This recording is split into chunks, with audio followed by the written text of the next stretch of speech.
Well, hello, and thank you for joining us on Facebook or via YouTube. We're here for a wonderful night. I'm Vivian Newton from Bendigo Library, part of the Goldfields Library Corporation, and I'm delighted to be speaking with Arnold Zable tonight. Before I introduce Arnold, I'd like to acknowledge the Kulin Nation peoples as traditional owners and custodians of this land and waterways. Goldfields Libraries recognise their living cultures and ongoing connection to country and pay respect to their elders past and present. So, we're here to talk to Arnold about the Watermill. Now, that's back the front in mine. Can you see that straight up? It's all Um, straight up. this is, Arnold, your latest book. It was published in March by Text Publishing just as the world shut down. So instead of visiting everybody, we've been able to rally round, turn it round, and present online versions instead. Arnold is an award winning writer, storyteller, educator, and human rights activist who lives and was raised in Melbourne. We've been reading your stories at least since 1991 when Jules and Ashes was first published. I think for most of us it was Cafe Scheherazade that we really attached to and then went backwards looking for Jules and Ashes to keep reading while you were writing the rest of the stories. So, Arnold, welcome. Thank you. It's great to be here. It's good. It's strange times that we're in. Um, For those of you watching and listening, there is an opportunity to leave comments and ask questions, and we will come back to them at the end. Um, or if Stuart, who's our tech person, prods me on the way through, we'll feed them in. So, extraordinary people, extraordinary stories, extraordinary times. This book has had a fairly long gestation, but I want to start with stories and storytelling. Everything I've read and heard applauds you as a storyteller. Um, you're renowned and acclaimed and loved as a storyteller. And the stories you've been telling are of your family and your life and the people you meet. So, where did story begin in your life? Well, I grew up with stories around me. My parents told stories. They told stories in different ways, mind you. And there was also, in terms of the home, there was a kind of silence there too, unspoken things, kind of ghosts in the house. Um, a tragedy that did take place before I was born.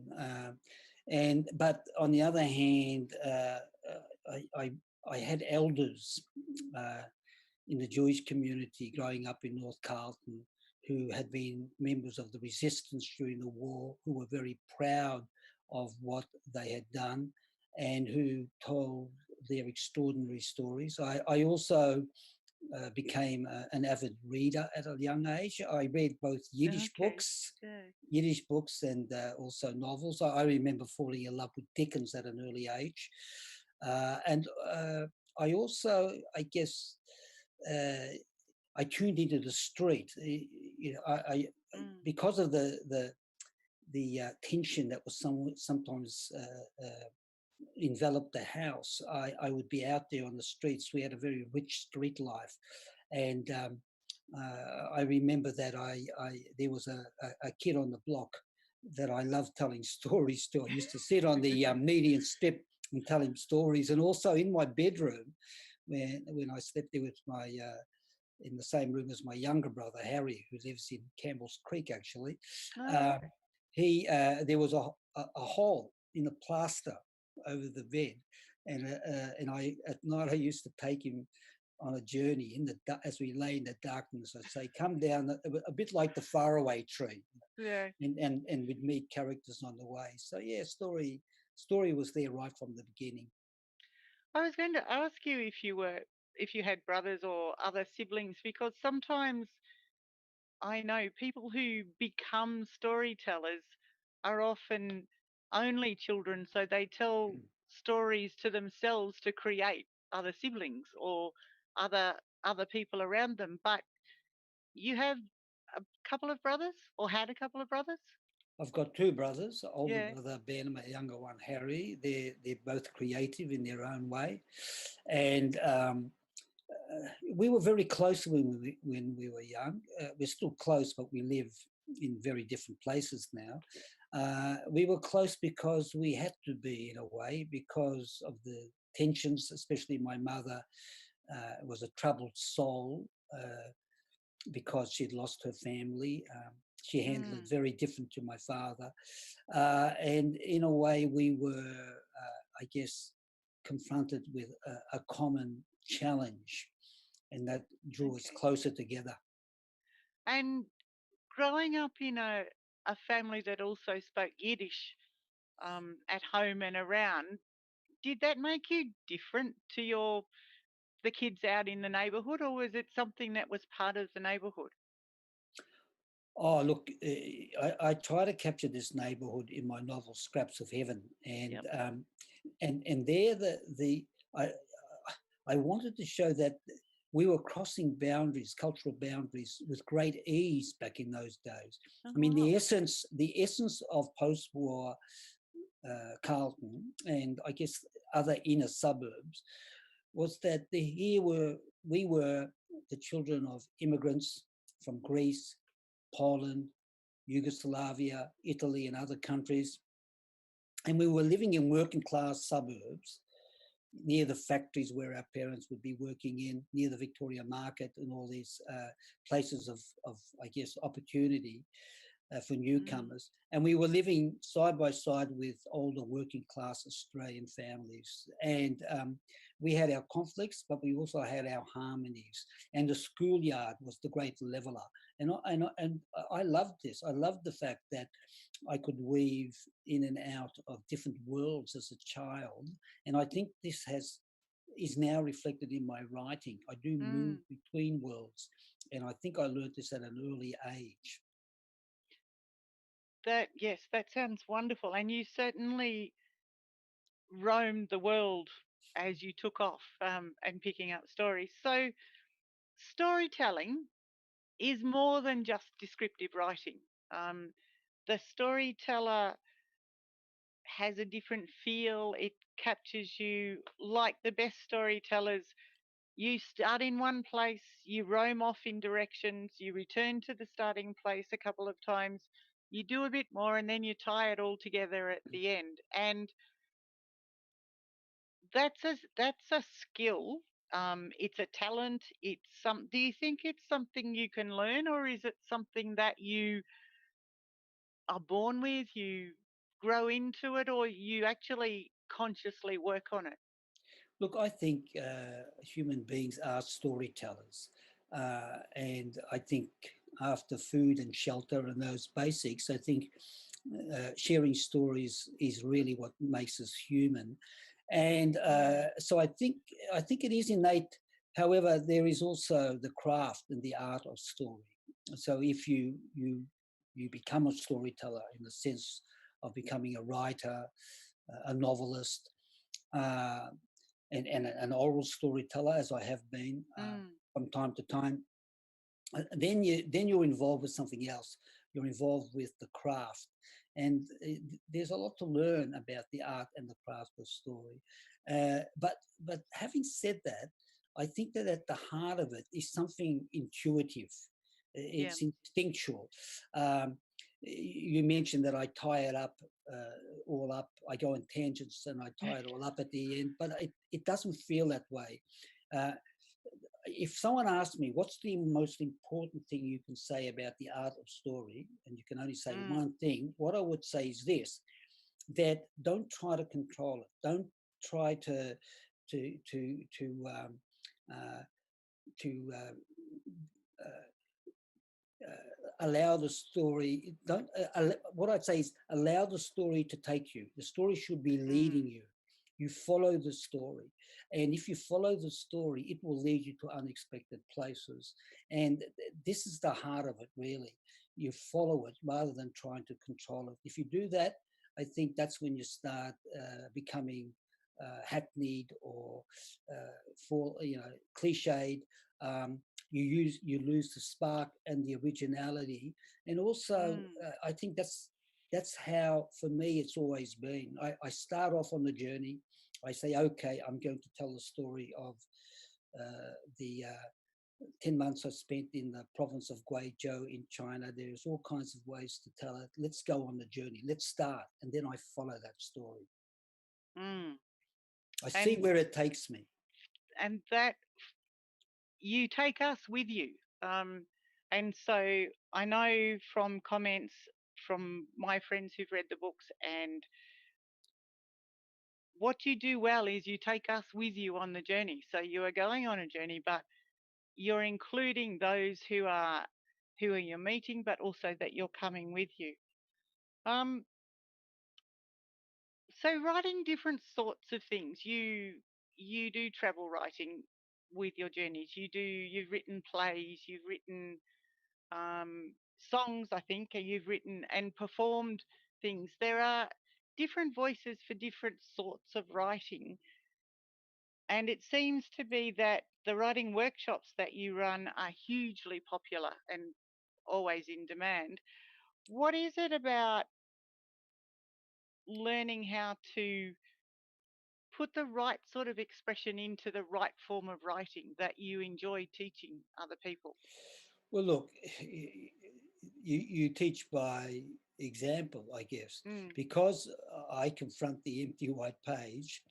Um, uh, this is what it is. And I can convey what I've experienced as a writer over 3 decades. So I'm tuned into that. But I think the main thing is, I guess this is my passion. I think the most important thing for any teacher, if we're looking at that side of things, is to convey the passion they have for the craft. So I feel on safe ground. I mm, feel that I've been there and I can share what I've learned. I can also uh, share the fact that I'm still learning. I'm still on that journey. There's still much more to learn about the art of story.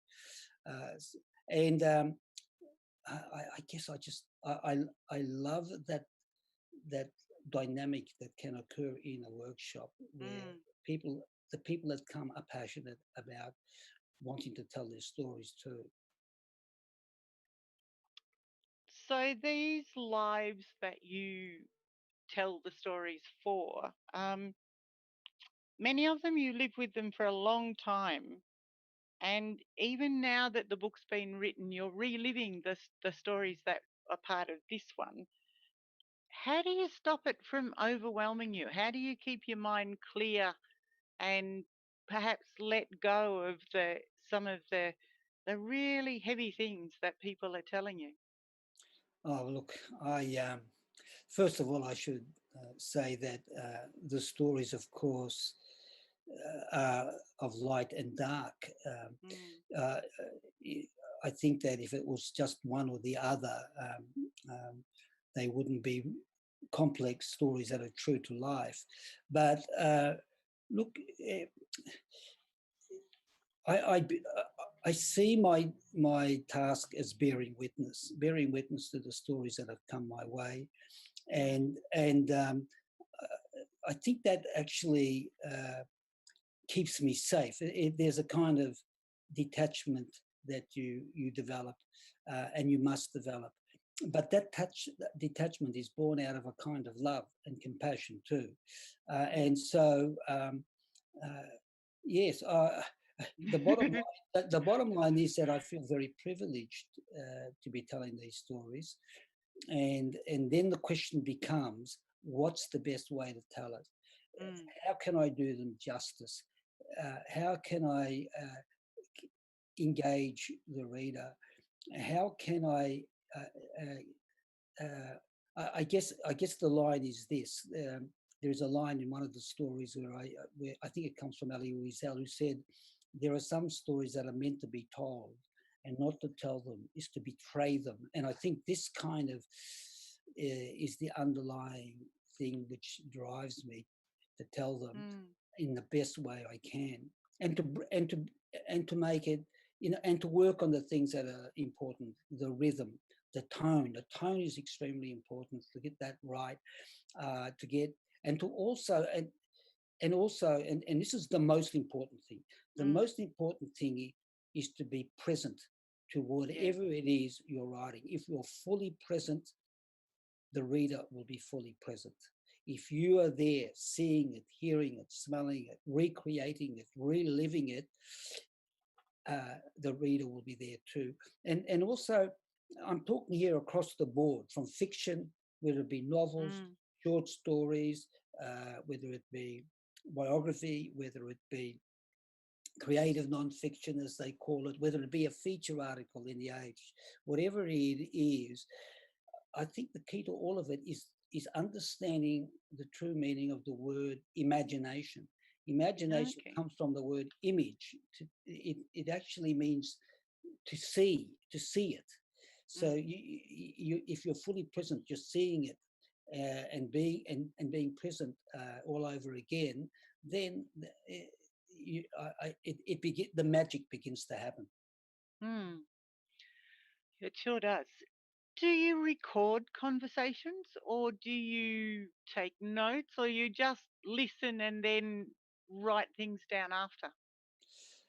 No, I don't record Mm. conversations. I think I when the tape recorder is there or a recorder is there, something is lost. Yeah. My stories come out of conversations. They come out of uh, yeah, I can be on they come out of train journeys. There's one story in a new book where I'm sitting in a car stuck outside the Royal Palace in Phnom Penh, where Yeah. the car is gridlocked because a million people are coming into the city to honour the cremation of Norodom Sihanouk, their god king.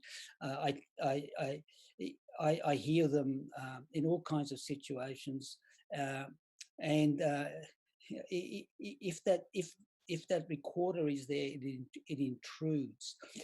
Mm.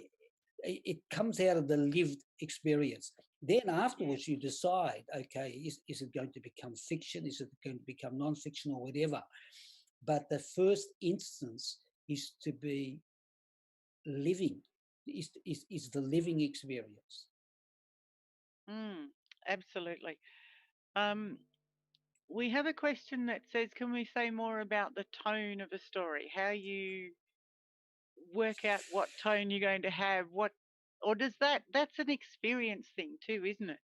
Look, tone it's a very good question. Yeah. It is the most challenging thing for a writer. It's like walking a tightrope, and you've Mm. got to. Uh, it has something about. It has something to do with truth, Okay. the Yep. truth of the story too. Uh, it has something to do with uh, understanding the traps too. You know, to me the two traps, the opposites on the scale, as it were, um, is the trap of sentimentality on the one hand, and gilding the lily, um, Mm. and being over descriptive and over emotional, um, and on the other hand, being overly cold. You know, there's got to Okay. be Yeah. got to now. This is all that I can say in a short answer. I mean, tone is something that you could run a workshop on, a full Mm. day workshop. But I'll say this, that what's most important is to trust your own voice, your own way of seeing it. Um, and that'll put you on the right track. You, you know, when I've been at the writing desk, sometimes I've been saying, I say to myself, well, why am I going down this track? It's a strange place to be going. But but it is the place that I need to go, and I follow it. Mm. I go into that space, and later on, once the book comes out, I often find people saying, "Oh, that particular scene is the scene I respond to most." So, yeah, that's the most I can say, I guess, in Mm. a short answer about tone and No, about voice and about voice. and there's a lot of things about the voice you use to tell these stories that will come together as we talk about the watermill. So let's get into the watermill. Um, and I want to start with the cover. It's a beautiful cover, and it is the watermill, isn't it? Yeah, that's the actual watermill, which Yeah.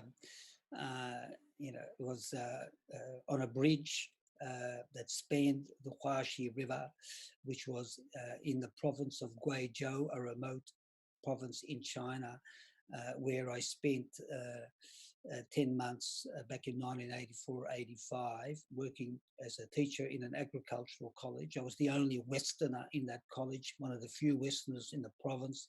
Mm. China was just opening up um, after the years of isolation.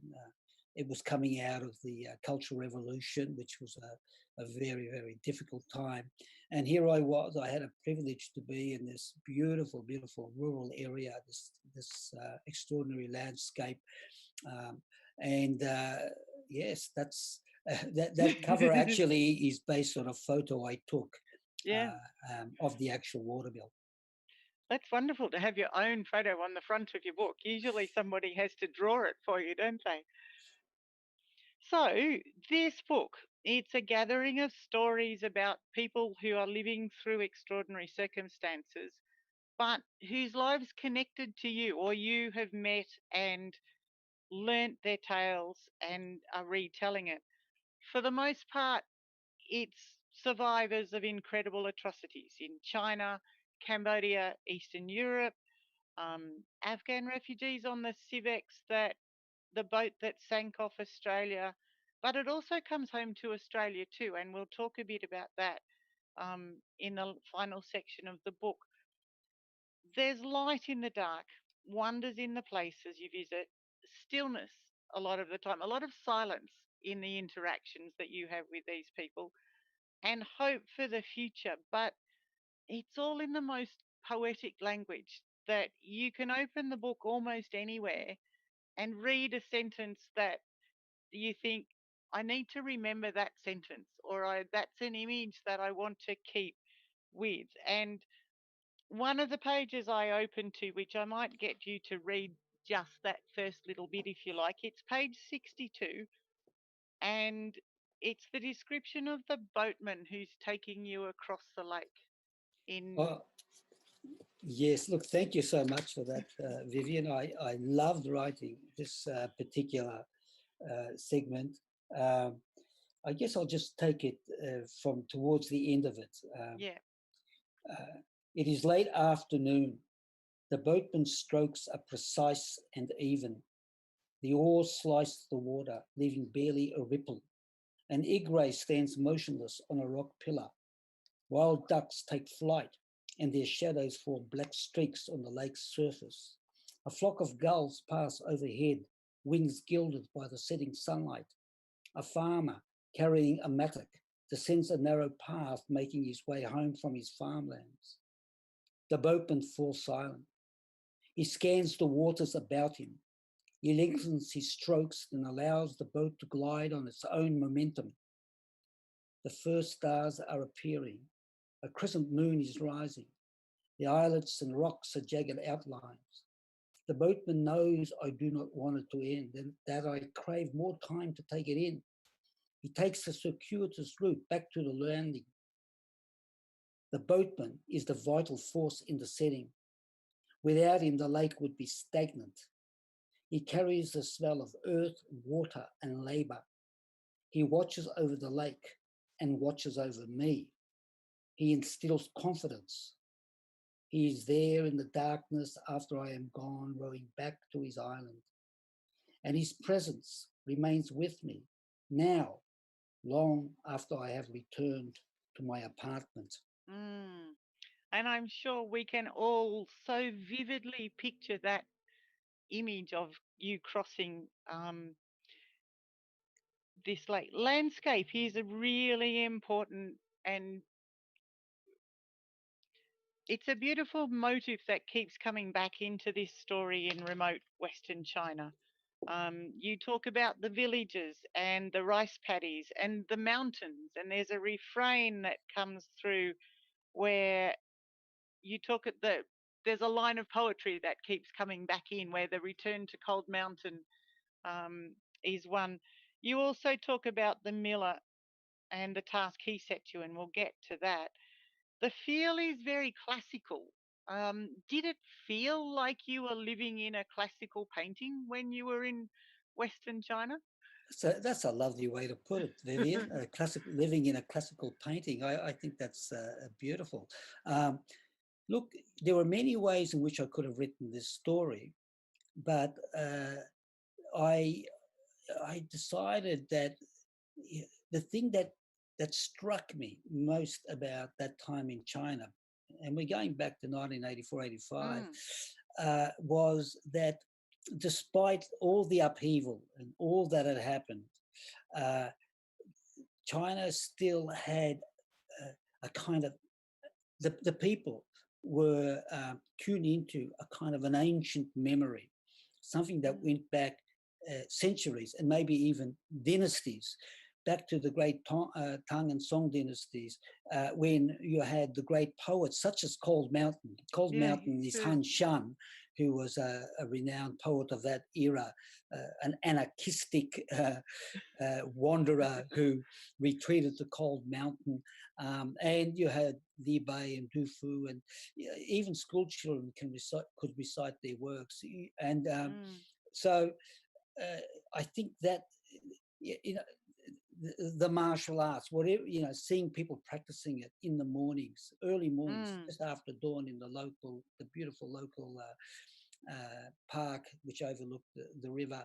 All of that is what I wanted to convey, to capture, because that is what captured me most. mm, And I was very fortunate. It only took a couple of minutes walk from where I lived, and you were out in the countryside, and out there surrounded by those limestone mountains and by the rice paddies, and walking amongst those villages where the farmers lived.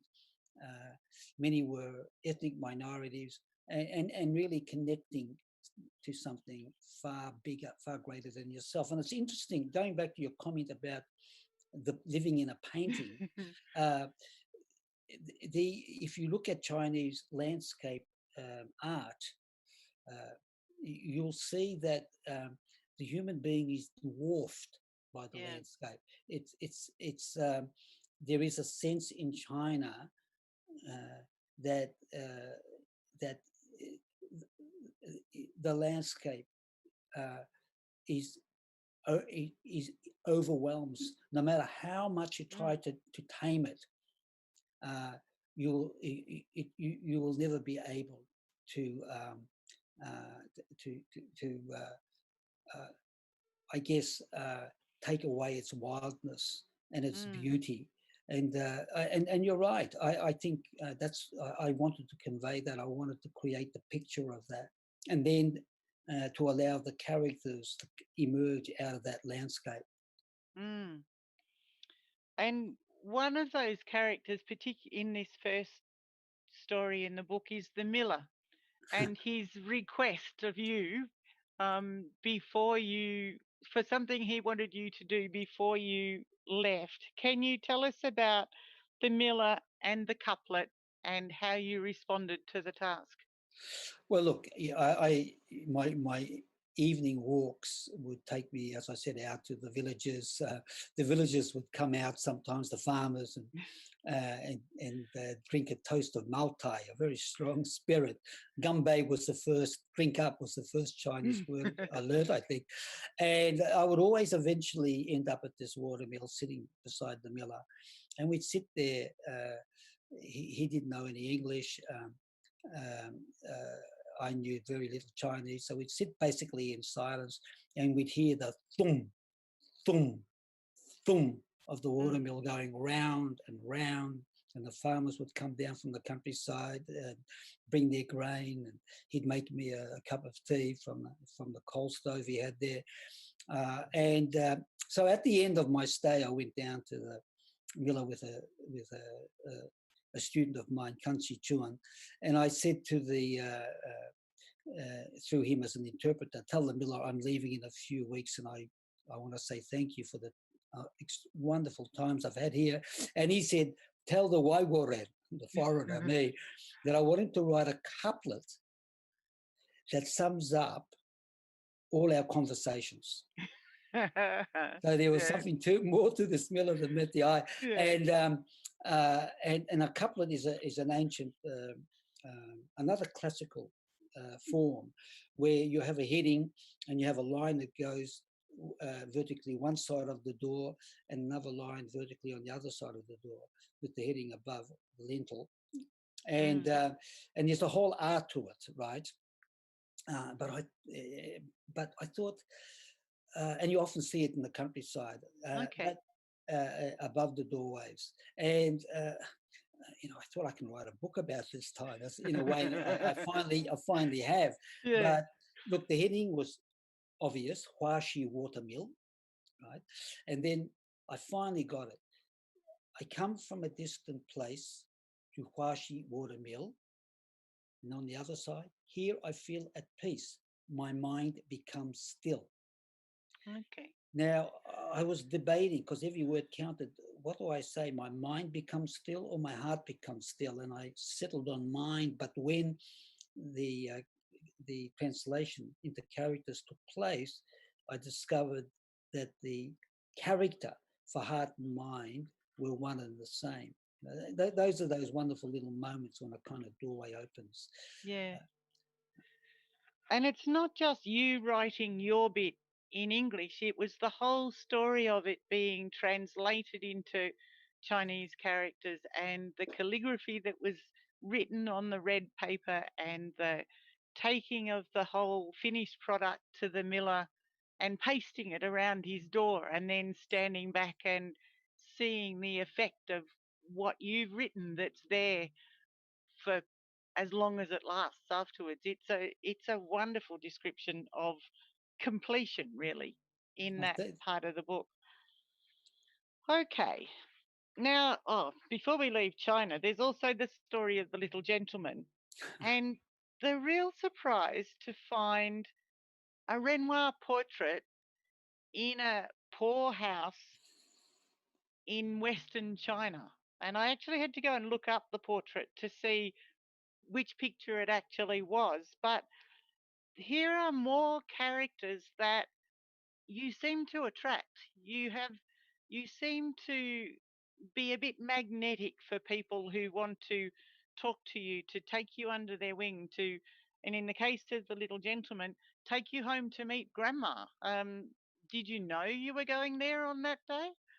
Look, no, I had no idea. Remember, I said follow the story. So I met Yeah. this 10-year-old boy who I called a little gentleman. He was sharp, and we ended up at his grandparents' apartment, shabby Mayo era dwelling, and Mm, uh, and then this I see this Renoir a poster on the wall, and it reflects this extraordinary story that the grandmother tells me.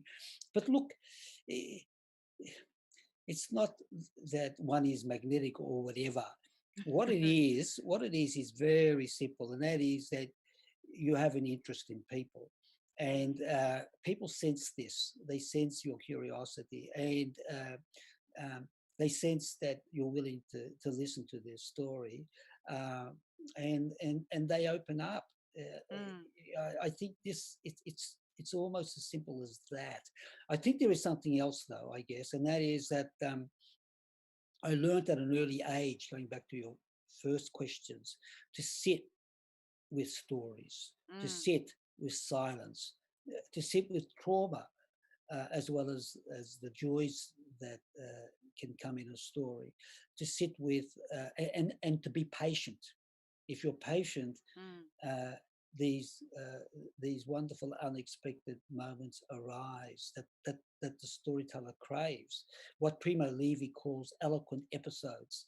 And mm. that moment with the Renoir portrait and how it reflected this story I was being told was quite extraordinary. But it's there. Mm. It's there.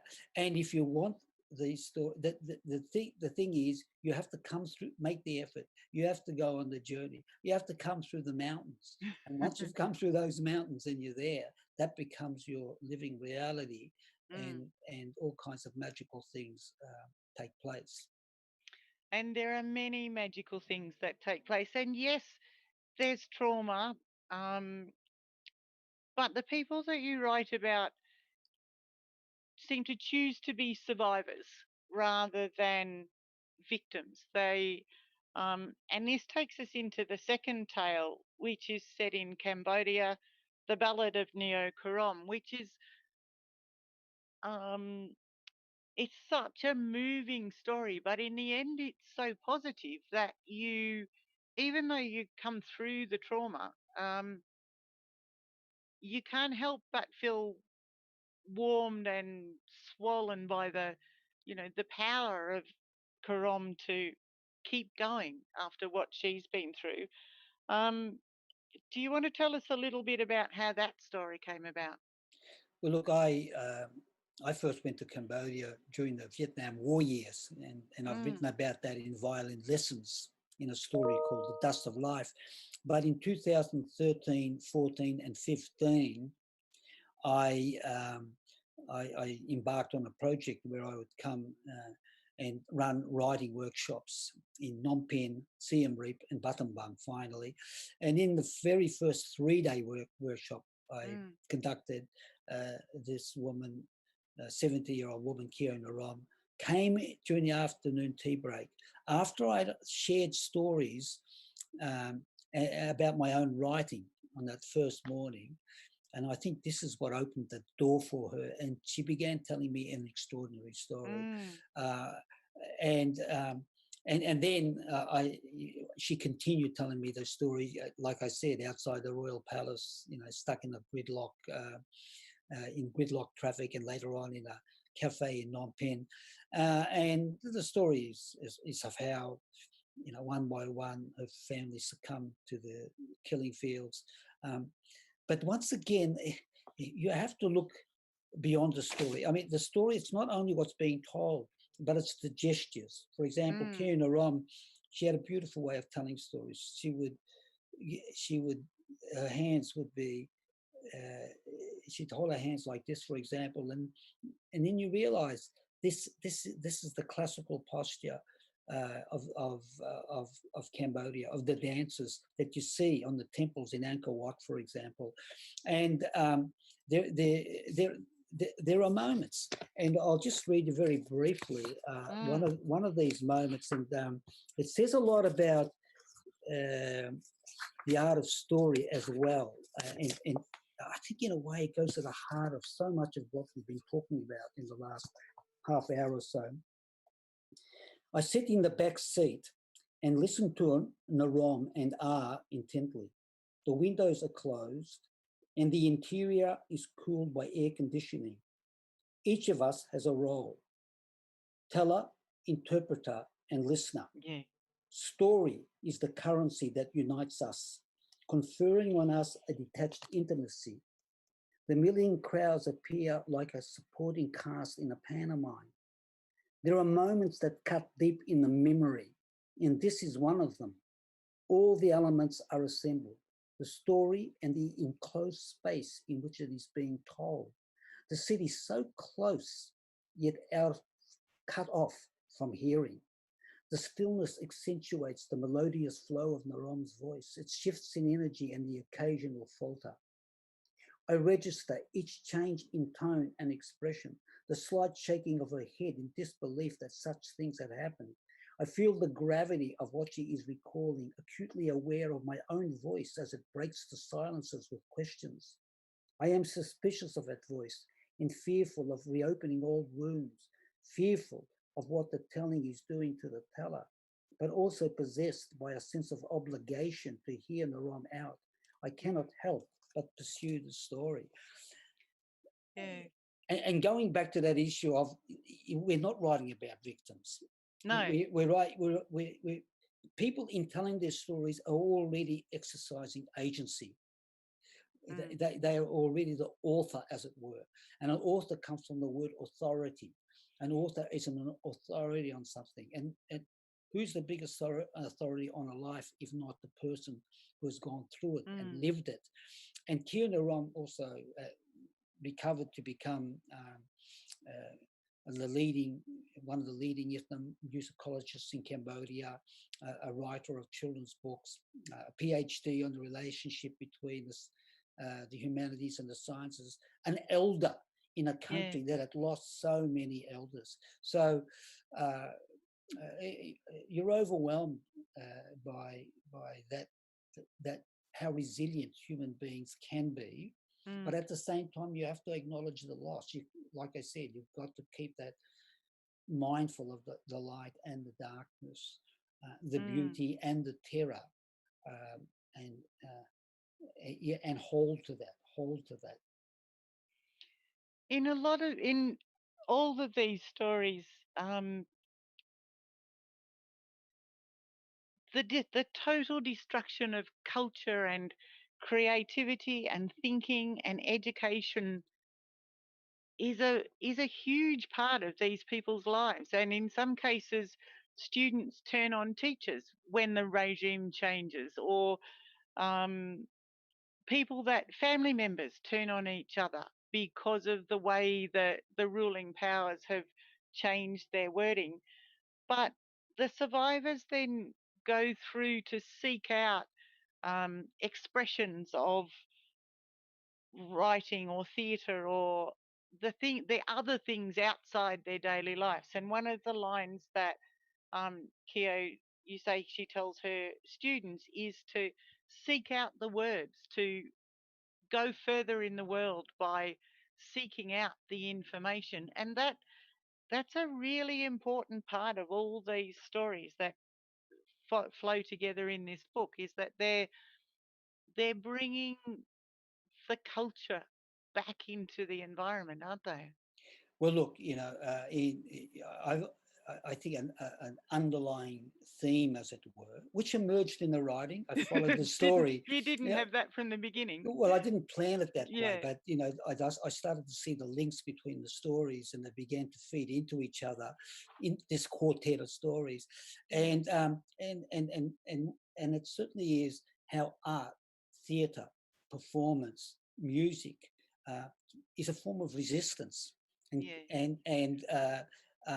And that's its way as resistance in extraordinary forms, such as the story I write about Sonia Lizaron, who Yeah. co-founded a theatre in Bergen-Belsen that it reenacted what the people had gone through when Bergen-Belsen became a displaced persons camp, or Keo Narom becoming an elder in a country where a whole generation of intellectuals and artists had been wiped out. And what Mm. they'd done, as I say in that story, they had killed critical thinking. Yeah. So you had to regather the reins again. Mind you, I also in that story tell talk about contemporary Cambodia, Mm. and the incredible youthful energy you find there, but also the continued injustices, Yeah. the clearing of the forest. So I really was at pains to tell that story, that beautiful story of the young man who lived in the village, which were and the forests that were their sacred space as well as their place of livelihood, how all of that had been destroyed in order to create timber for wealthy elites. So yeah, you once Mm. again you're trying to convey the breadth of what you're observing And it's and conveying it in story, I hasten good. to add, Yeah. because Yeah. story is the art of the specific. It is grounded, Mm. and yeah, that's an important part of the task. Now, we haven't got a lot of time left, but we need another hour just to talk about the last chapter in the book, where you bring the stories home. These ones have happened with you going to other countries. But this last section um, is where you bring it back to Melbourne, even in Australia, and we meet. We talk. You talk about your parents again. We meet Faris and Majida. We meet the Wurundjeri elder, Auntie Joy Murphy Wandon, and you even worked with Black Saturday bushfire survivors. So it's a surprise that you find when you read through the book to and you think, yes, this is all other, this is all out there and not our, I don't know, knowledge. But then you discover that Australia has done the same thing as to our Indigenous people as some of these other countries have doing, and that you tie it all together by bringing it back to people that you knew in Melbourne. Um, and as I said, that's where my of course moment came. That's where you talk about where there's dispossession, there will be resistance, and this theme of resistance that comes through it. Have we got a little? Oh, there's so much I want to ask you. I'm not ready to finish yet, but perhaps talk a little bit about meeting Auntie Joy Murphy Wandon and her great uncle William Barrack and how the Indigenous story comes into this theme. Well, look, my Greek mother-in-law had a wonderful saying: "The camel doesn't see its own hump."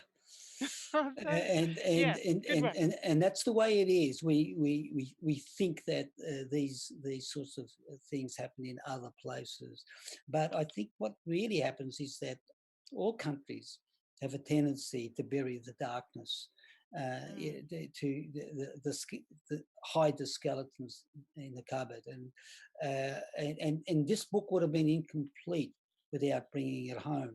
That's where it mm, naturally led. And in the final story, I combine three strands. That is the story of some of the story of what my parents experienced, and their need to find a new home in a new mm, world, with the story of Faris Shahani, who lost his wife and daughter in the Civex disaster back in October 2001, who I got to know, a wonderful, wonderful person, and also my journeys with Arnie Joy Murphy into Indigenous Melbourne. Now I have to. So there's a few things to be said. First of all, there is mm, a key line in that story. He came from the old world to the new, only to discover it was far more ancient than the old. mm, See, this is very so. This is the story is called Where We Meet. Where do the stories of those who come from elsewhere and the stories of those who have been here for millennia, where do they actually meet? And um, I met Auntie Joy in the early 1990s. It was very different back then. mm, Uh, people, no one, you'd have one in thousands of people that actually knew in Melbourne, for example, that the people that had lived there for millennia were the Wurundjeri and the Boonwurrung and the people of the Kulin Confederation or nation. mm, And so, after I had written Jewels and Ashes, I set out to explore this other mystery, the mystery of what had occurred to the people who were the people who had protected and nurtured the land that mm, where my parents and people like Farah Shahani eventually found refuge. And when I knocked on the door of Auntie Joy's house, it opened into millennia of history. 50,000 years of history opened yeah. up.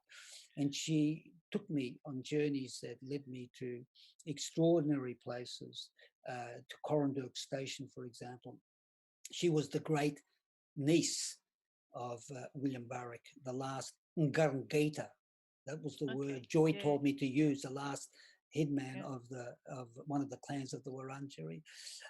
And I went on a journey with her. A very early version of this was published as a long feature in the Age back in 1995, and Oh wow. and things have moved quickly since Mm, then in a way. and not quickly enough in another. But nevertheless, now, yeah, we do welcomes the country. Now people are entering into that that glorious ancient world that was here for so long. A gift. It was a gift, and yet we squandered that gift, and far worse than squandering it, we dispossessed, we uprooted. Um, and so Joy helped me connect to that. And And she's look, the voice. She's the yeah, voice. She tells the story. It's her story. I'm the conduit for the story. yeah, I mean, this is very important. Naram tells her story. Uh, the little gentleman, grandmother, uh, uh, the wine monster, another yeah. character in the China story. Sonia Lizaran. They tell the stories. I am the medium, Mm, and through which the stories are told, and bring to them as much as I can in terms of what I've learned about the craft to make those stories as beautiful and as true as possible. mm. Well, that's wonderful. And I think it is your skill, it's your compassion and your empathy and your ability to walk beside people and lead us through their stories that makes your writing just so wonderful. I know, and I'm sure in my boxes of newspaper articles that I can't bear to throw away are quite a few of yours that I take out. So, unless Stuart's got some more questions from us, we've just about used our time. I think we're going to have to come have you back in Bendigo sometime soon. So I would advise everybody to head down to their local independent bookshop and get yourself a copy of the Watermill. Unfortunately, I would say most library copies are stuck in boxes in warehouses somewhere. Um, but as soon as we get manage to get deliveries flowing again, they will start arriving on library shelves, and then you can borrow it. This is The Watermill by Arnold Zable. I now have a whole lot of other books that I've got to go back and find and read about all your other um, experiences and people that you share the stories of. Is there anything you'd like to read as we finish up? Yes, look, thank you very much, Vivian. You've been a wonderful host, and thank you for spending so much time in preparing for this discussion. I really appreciate it. And maybe I will read a passage. Uh,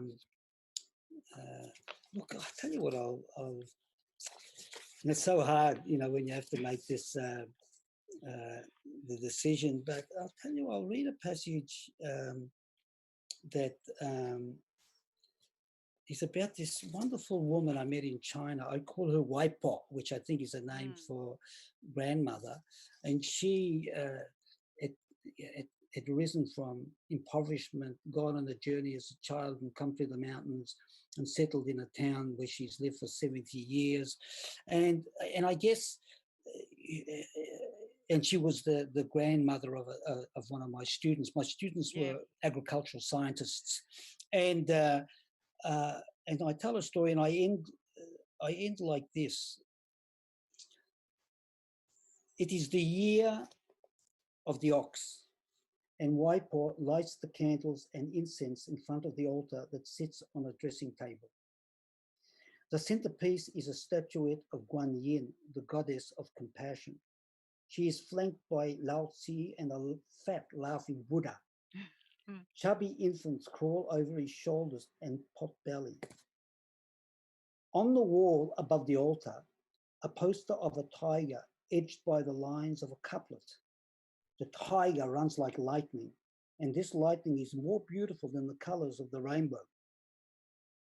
Against the opposite wall of the room stands a television on which there sits a bowl of plastic chrysanthemums.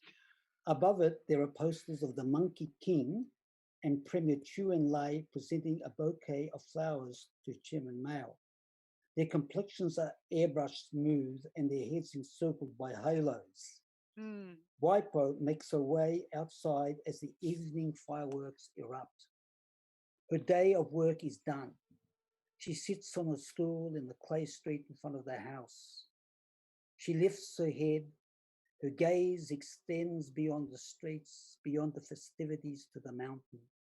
She closes her eyes and listens to the murmur of conversation, the slap of cars at outdoor tables, the explosion of crackers, and the weary cries of peddlers selling their dwindling supplies of snacks and fireworks. She dozes off and awakes to the crowing of roosters, disoriented by the lights blazing post midnight. Tomorrow the farewells will begin, family gatherings at the bus station with stoic embraces before the return journeys to colleges and workplaces. But at this moment, winter and spring are finely balanced, and the mountains a circle of guardians shielding the valley from outside intrusions. Waipo opens her eyes and turns to me. Her habitual sternness is gone, and I glimpse a radiance I have seldom encountered. Her eyes are alight with wonder, and her gaze casts warmth on all it touches. She is both childlike and ageless. She has vanquished the boundaries between dream and reality. She lifts her hand to receive little son, her great grandchild, wraps her in her arms and rocks her to sleep. She has no need to leave the valley, no desire to be elsewhere. Oh, that is one of my favorite passages. I flagged all the bits I needed to remember, but then I had to take some out so that the book looked as though it didn't have a fringed edge. Thank you, Arnold, for being with us tonight, for bringing us these amazing stories, and for continuing to bring us amazing stories of incredible people. And I hope that you continue to have the permission to tell our story as well.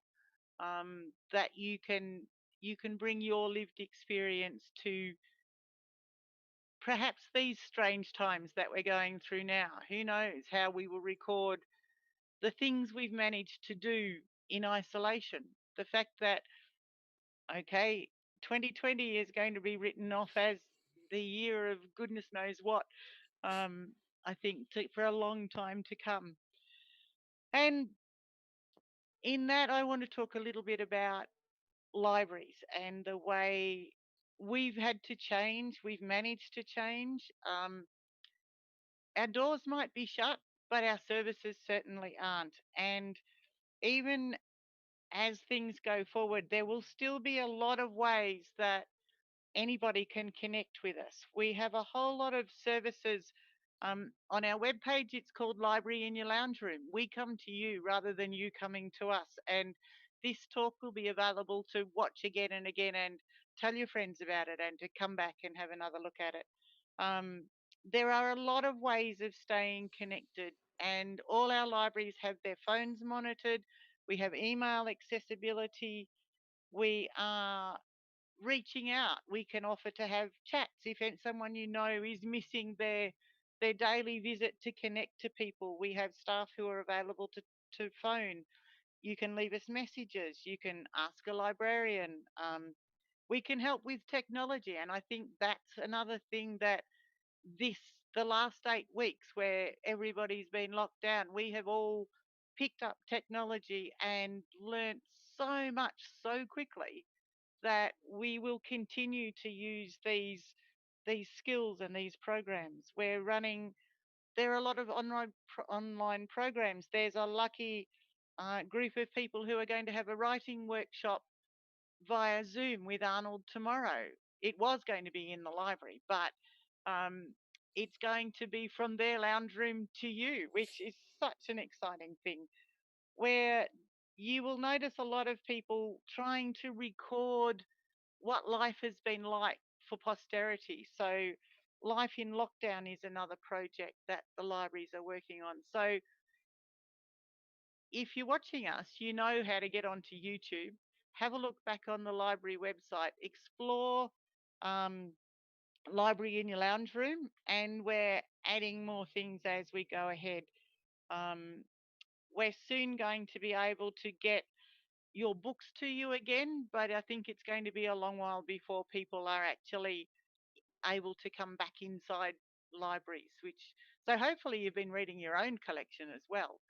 Um, so I think that's all. Thank you so much, Arnold, and I'm sure we need you to back in Bendigo and for Goldfields libraries in future.